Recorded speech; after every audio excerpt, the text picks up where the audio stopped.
So today my bias going into it, obviously we've been stuck in this nasty consolidation range for the past literally 2 months.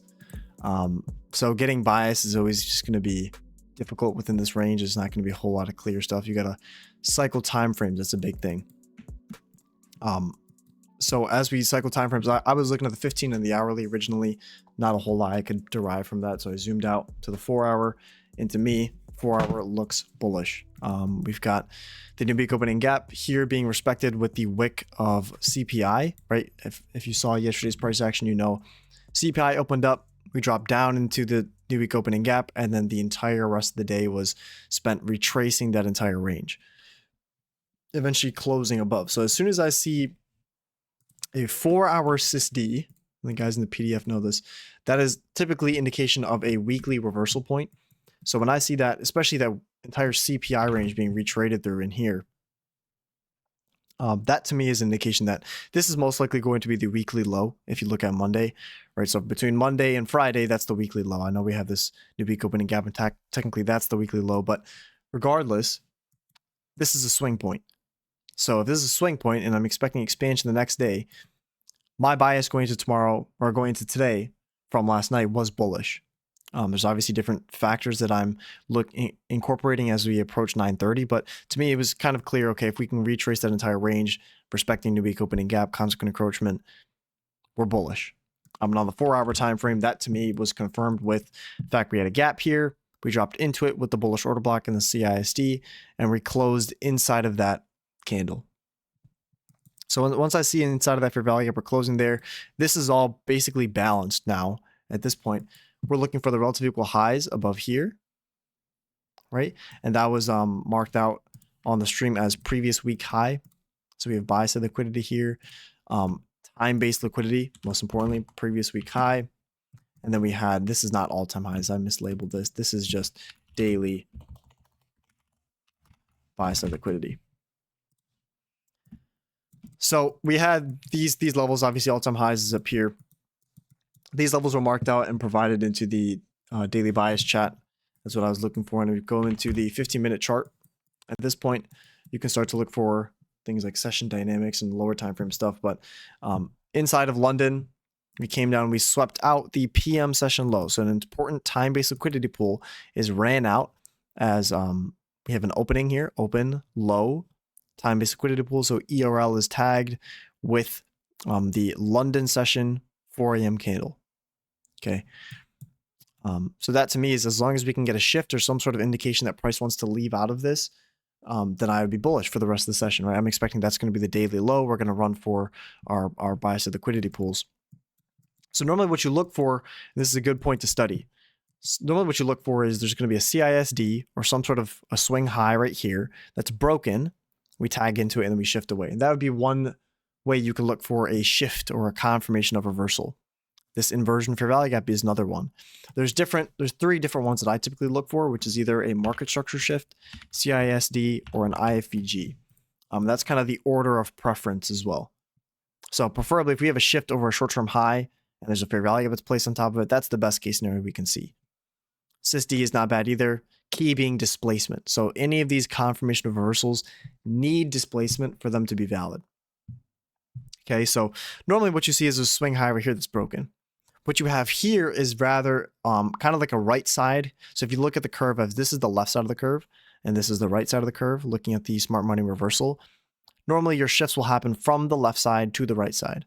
In this case, it's just all being done on this right side of the curve here,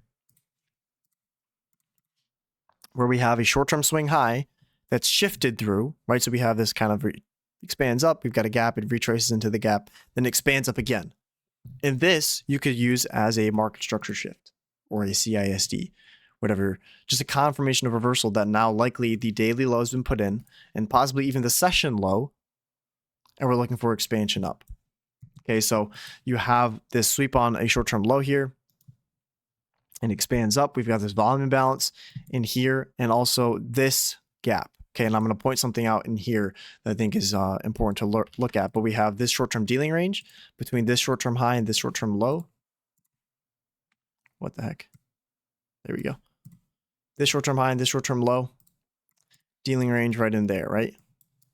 So it drops down right at 9:30, and this is your standard open, low, high, close, both during the day and during the session. So right at 9:30, we open up, we drop into this gap, we leave this unfilled, and then we expand away. So I'm going to look at now this kind of session range and how to study this. We have an inversion fair value gap here, but more importantly, we have this larger inefficiency. So we have this gap on the 15-minute, and we also have this volume imbalance here on the 15-minute. Now, why wasn't the volume imbalance tagged? Two different things. I'm seeing we have the bullish order block range in here. So this is technically you could look at this as a breaker if you wanted to, or even as a bullish order block with these down closing candles. We've got the inefficiency here. We also have, notice how the gap is printed exactly right on equilibrium. So I'm not expecting the upper portion of this to be filled. I'm expecting the bottom portion. But why is this left unfilled? If you've watched the 2025 lecture that ICT posted recently about the time frame alignment between fair value gaps and different time frames, I forget what the video is called, but it's something like algorithmic price delivery continuum. That's the full name of the video. If you go in and watch that, I can't vouch for it enough. Please go in and watch that video, because what you'll find is this in here, where if we mark out that fair value gap between the open here, where I have it marked out, and we go back to the 5-minute, still is a volume imbalance. You can see we refilled that inefficiency there. And we go to the 1-minute. Here we have, it drops down into this range. Let me delete some of this stuff so you can see. Fills the gap, but it doesn't touch this, because if you look at this range between the 8:15 candle and where it would be right here, the 8:30 candle, all of this is efficient delivery, right? We have both buy side delivery and sell side delivery here back into the order block. So sell side and buy side delivery within this range on a lower time frame. So this is efficient. So why does it have to come back and down into here if this is efficient delivery? We have inefficient delivery within this gap, which is layered on top of that 15-minute gap. So that's where price is going to reach down into. And this is why drawing liquidity and understanding your dynamics of how price move is going to be really, really important in this kind of day, because this is a day where someone is going to have a bullish bias, and then is going to have this sell-off here with this inefficiency and the breaker, and instantly think, oh, because there's pattern in price, you're going to want to flip short, which is not true. This is just a double Judah swing, which is sometimes harder to trade, but it does happen occasionally. So as we drop into the higher time frame PD array within a key time, so remember, within our session dynamics of between 9:30 and 11 o'clock, the first 30 minutes should offer that low of the session. The last 30 minutes should offer the high of the session. So between 9:30 and 10, that's when you want to see at least the manipulation end by 10 o'clock. So sometimes it's going to dip right at 9:35 and then displace. Other times it may dip in at 9:39 and then displace. Other times it may take all the way until 10 o'clock. But that's the range where you want to see that manipulation occur, below the opening price of 9:30 and into the higher time frame PD array before we start our move again higher. Okay, so as we drop into that and as we displace out of it, that to me is indication of we now want to move higher. And if you look at the first presentation for value gap in here, I mark this out, I think it becomes a little bit clearer to see as we displace through that, we drop back into the first presentation gap, and then we start to wick into it again. And this is where I went long on the stream. You can see in the stream recording as well, up into the previous week high, and also up into targeting, I think it was there buy side liquidity over here or something? I don't know. Let me see if I can find the execution. But basically long in there, up into the previous week high and into time of day. Just kind of a small scalp within the range. And that was that. And I was also looking for the standard deviation between the high of here and here. And that puts us up at 22067.25. If I go into predictions chat, this is what I sent out into predictions chat if you want to follow along here. This was sent out at 10:29. So I said that 22067.25 has become the draw on liquidity for me. I would not like to see a closure below 21922 on the 5-minute chart. And then I provided what I'm looking for, and then we never tagged it, and I'll talk about that later on. So that's the entire basically London session from bias to London session to New York session, what we see in here, and then executions following. This entry also was within the macro time. Okay, if I look at the macro time here, this dip down, even all in this, all within macro time. So all valid long opportunities.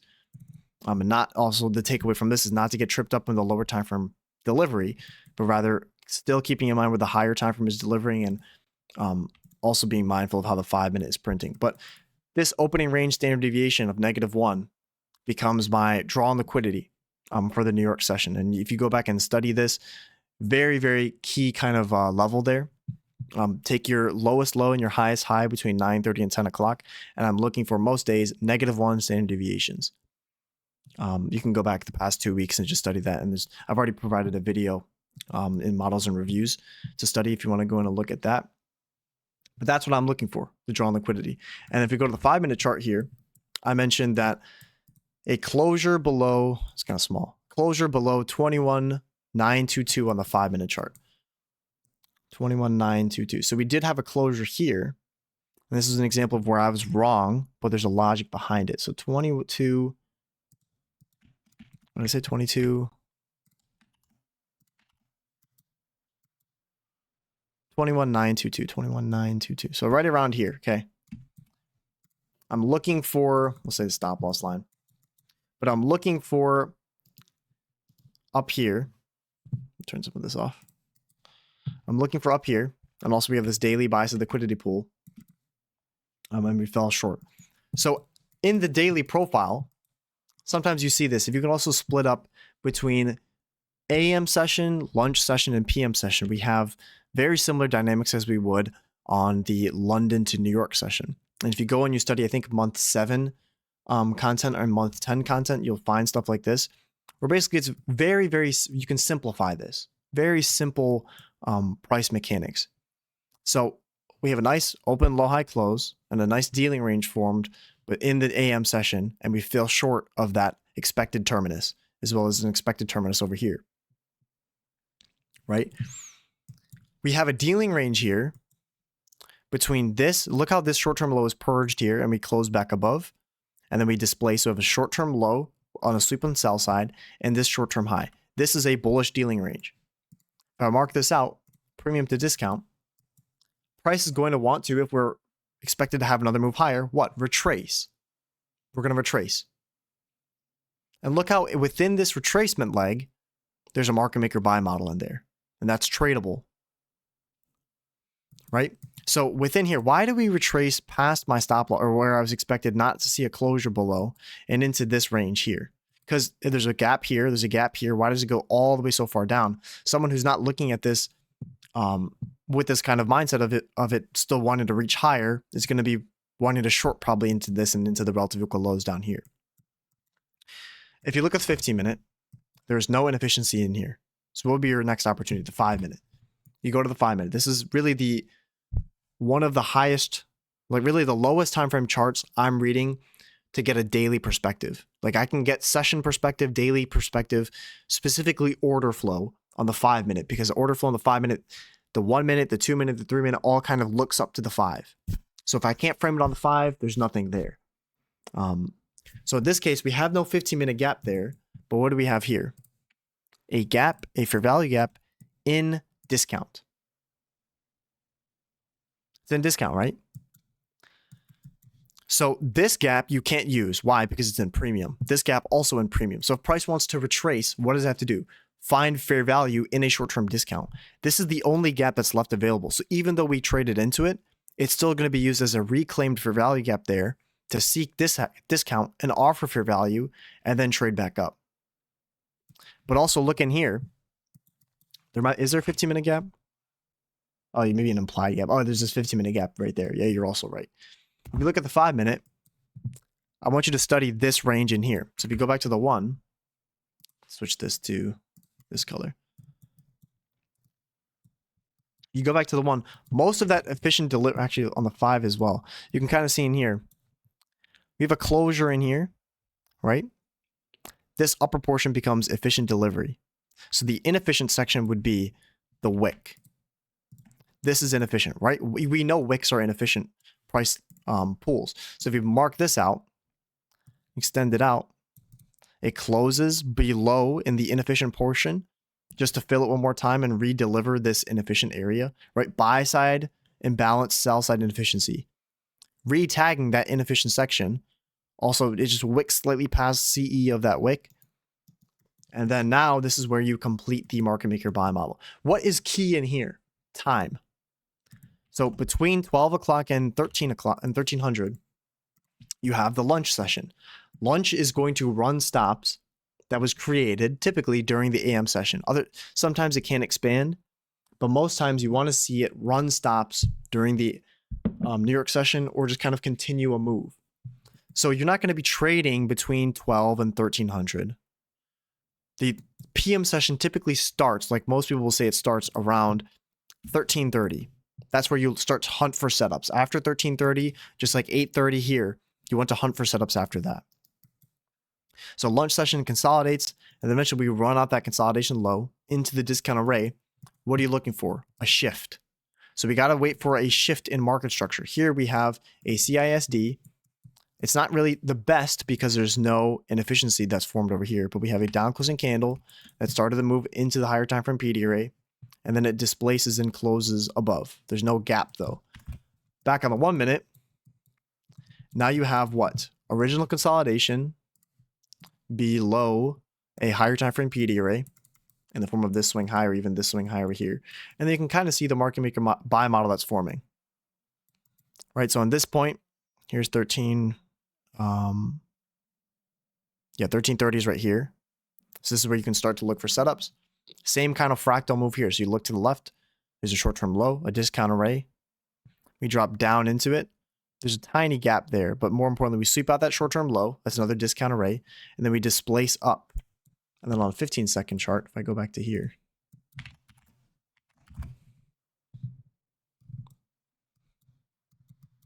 we have this gap, which is inefficient.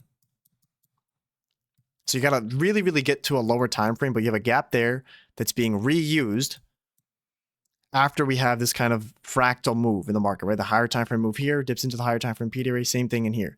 Dips down, displaces up, gap. We retest it there during the macro time. Okay. If you go back over here, during the macro time, we drop into this 15-minute inefficiency. We have the buy side liquidity over here, and we have daily buy side liquidity over here. And it's perfectly ran out. I'm going to also mark out this 1500 for you to study. 1500, also 1400. So this is your PM session silver bullet. And this is where I went long within this inefficiency here. Let's see if I can open up paper trading. I went long within this gap right as we started to shift away from it. Went along there during the macro time. And this is where you see the silver bullet actually playing out quite nicely, where it's actually being used as that second stage of distribution into this completion of the market maker buy model. So going long there within the macro time with this framework in mind, selling too short or covering my contracts there above the current daily high, just a couple ticks above. Why there? Because that 22062.75 level of the opening range standard deviation is the target. So that's why it's slightly above that swing high. Then another one out at the daily buy side, and then another one out there on a stop fill closed contract. So decent move, but that's the framework that you'd be using for that kind of trade in order to build a good bias and obviously build like an actual executable trade on the framework there. So you have to wait for time, especially in the PM session. You can't get greedy with trying to get in trades during lunch because sometimes it's going to play out, other times it's not going to. And a lot of the times that's not a risk you want to be taking. Just wait for PM session, wait for 1330 because you have the macro time in 20 minutes from then. You have a silver bullet window between 1400 and 1500 that oftentimes offers a very nice entry for that run into 1500. So really high quality data study. I think it's something that's worth looking into and obviously worth screenshotting both, I think, the AM session and the PM session, because there's really, really high quality of content within here. And also you can look Sorry. Also, you can look at this range here, and you get your -2, -2.5, which lines up with the daily swing high. That was formed right at the close there.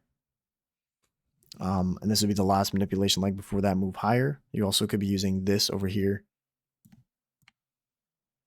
Obviously, we did not. I don't know, did we tag that? We missed it by a couple points there in this last manipulation leg on the 1 minute. So that's that. Not really sure if there's anything else I missed, unless you guys have other questions, because it is a Q&A. One of all those gaps would make you anticipate high resistance liquidity around signatures due to price needing to efficiently fill the gaps. Yes. If you're talking about these inefficiencies over here, that's what I'd be looking for. Yep. And that's why you have this kind of slow move in. Has to rebalance those gaps and then move higher. Oh, on the higher time frame, I see. Which one's on the higher time frame?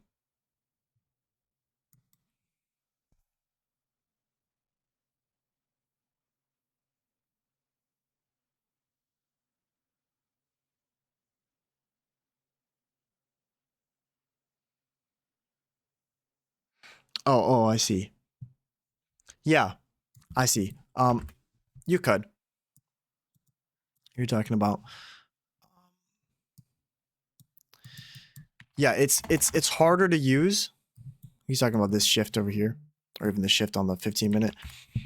It will be harder to use, but just understand that, draw on liquidity is king. So sure, we do have some high resistance movement here, but it's still tradable because it's going to be at specific key times we have the moves, and specific key times we form the high and the low, etc. So yeah, we may have these gaps here, but I know we're going to still trade through them, and we're still going to reach up for this buy side. It's a good question though. Yeah, the deviations of the opening range is posted into the either the trading hall chat or the models and reviews video section. So there should be, it's a video. Yeah, you probably got to go scroll up on the models and reviews section, and it's a video either from the 31st of January or the 5th of February. One of those two.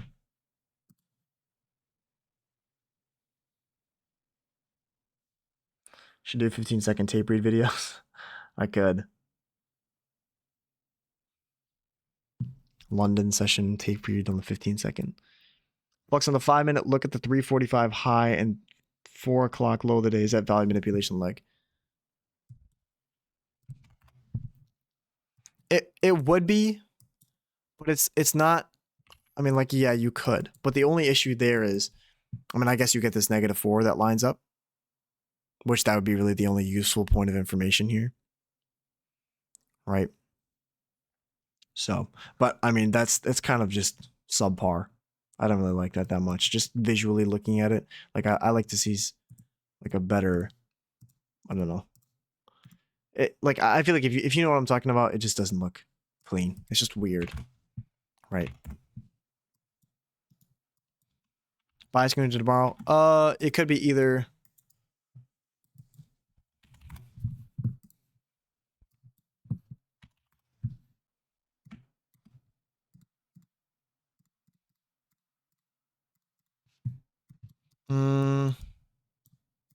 I don't really know.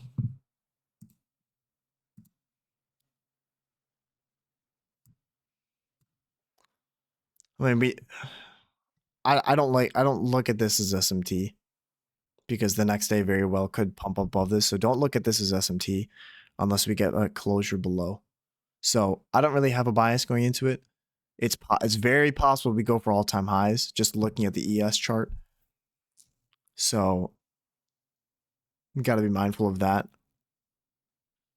So I don't really know. Tomorrow could continue.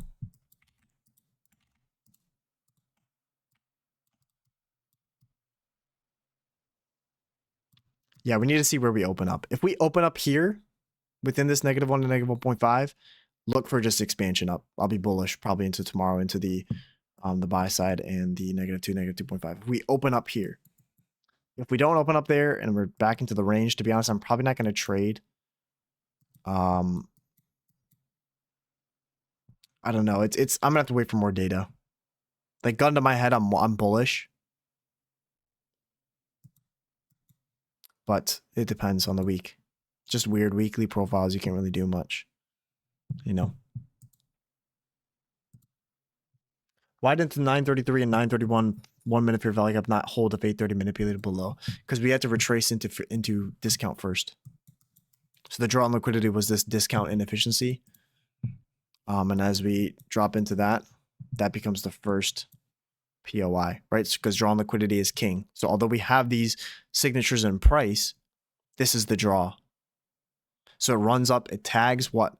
Asian high first, runs the high. That's a premium array. So it's going from here, ERL back to IRL and discount. So premium array back to discount, back up into premium. And the same thing here, right? Premium market drops it back into discount to offer fair value in an inefficient portion of price. Then it delivers it back to willing buy stops.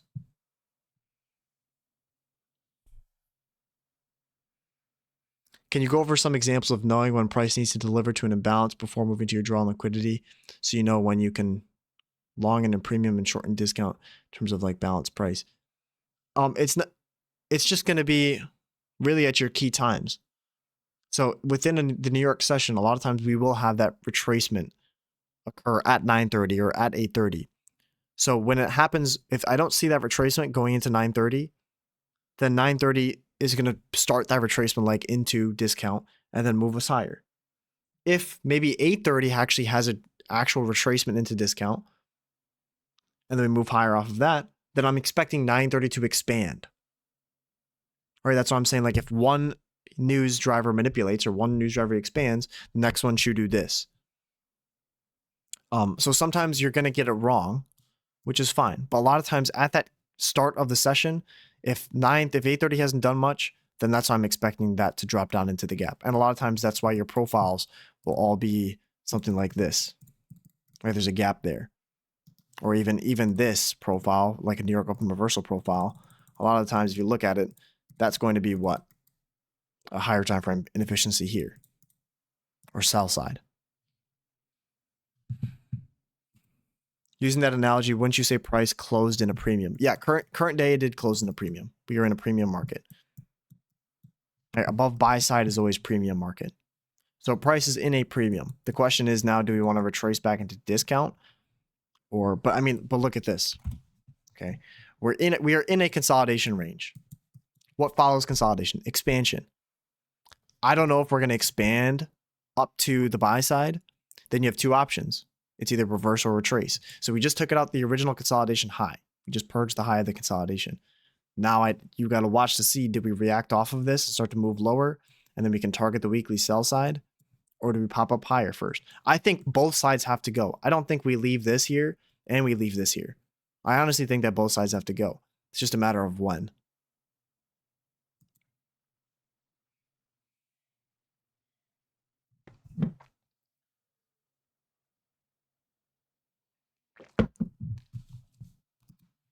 Makes sense. So this is kind of how you should approach the market. After the fact, this is kind of what I do, but really go in and study this because there's so much stuff. Flux, does your PDF include a lot of this information? Yep, it includes literally all of this and more. Like there's stuff I can't talk about on here, but like you'll basically understand how to time certain aspects of the daily high to the daily low. Anyone who's in the PDF, who's in this call right now, can vouch for it. But yeah, it includes a bunch of stuff on this. It's really just a whole cheat code to the entire New York session. Like you'll find everything you need in it, from models to how to read it to time it to price to whatever.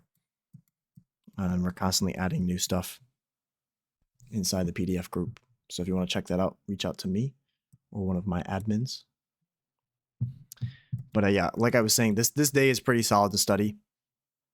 So go in and actually screenshot it because there's a ton of stuff you can learn from this. And this is how you should really approach every day. I know you're not going to probably want to go through it every day and it's going to be annoying, especially when you lose. You're not going to want to look at it. That's reasonable. It's human nature.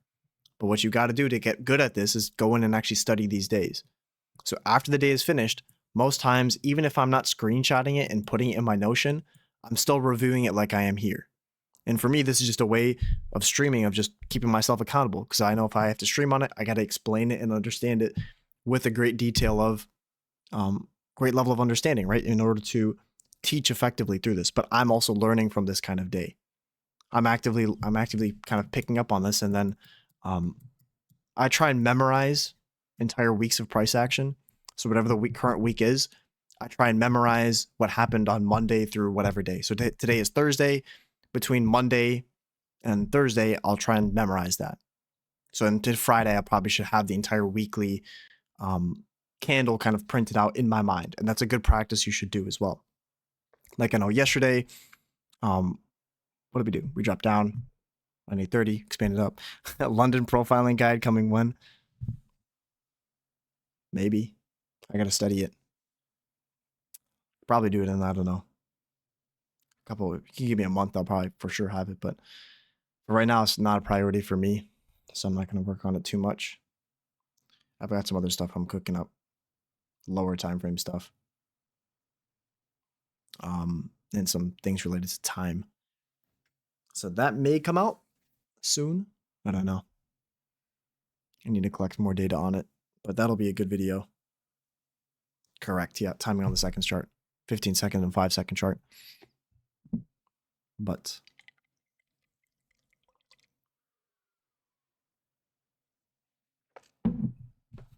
yeah, it'll be good.